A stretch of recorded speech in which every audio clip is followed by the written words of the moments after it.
बहुत बहुत पहले जब कुछ भी नहीं था, न आकाश न तारे न पानी, तब केवल एक अनंत अथाह अंधेरा था। इसे प्रलय कहा जाता था। उस अंधेरे में एक महान शक्ति मौजूद थी जिसे ब्रह्म कहते। अचानक उस महान ब्रह्म के मन में एक विचार आया, मैं अकेला हूँ, मुझे बहुत कुछ बनाना चाहिए। इस विचार से एक बड़ा सुनहरा अंडा प्रकट हुआ। इस अंडे को हिरण्यगर्भ कहा गया। यह अंडा हजारों वर्षों तक जल पर तैरता रहा। फिर उस अंडे से स्वयं भगवान ब्रह्मा का जन्म हुआ। उन्होंने ही सारी सृष्टि को बनाने का काम शुरू किया। सबसे पहले उन्होंने अपने मन से 4 बहुत ही बुद्धिमान पुत्रों को जन्म दिया। उनमें से एक का नाम वसु था। ब्रह्मा ने अपने पुत्रों को निर्देश दिया कि वे संसार के निर्माण में उनकी मदद करें। उन्होंने पृथ्वी, जल, अग्नि, वायु और आकाश को व्यवस्थित करना शुरू किया। ये काम बड़ा और कठिन था।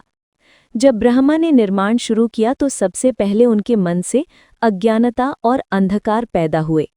इन गुणों से राक्षस, जिन्हें असुर भी कहते हैं, जन्म लेने लगे। उनका नेतृत्व तिमिर नामक एक शक्तिशाली और अहंकारी असुर ने किया।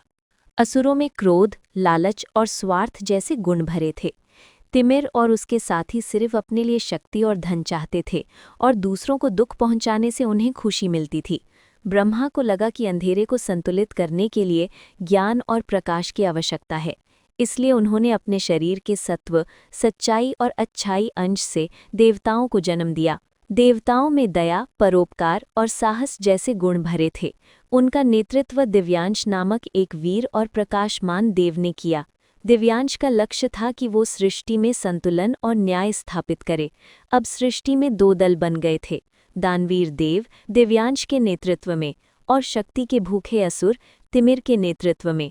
ये दोनों शक्तियाँ, प्रकाश और अंधेरा, हमेशा एक दूसरे से लड़ती रहीं, लेकिन इस लड़ाई से ही संसार में संतुलन बना रहा। इस तरह भगवान ब्रह्मा ने सृष्टि की रचना की। देव और असुर दोनों ही संसार का हिस्सा हैं।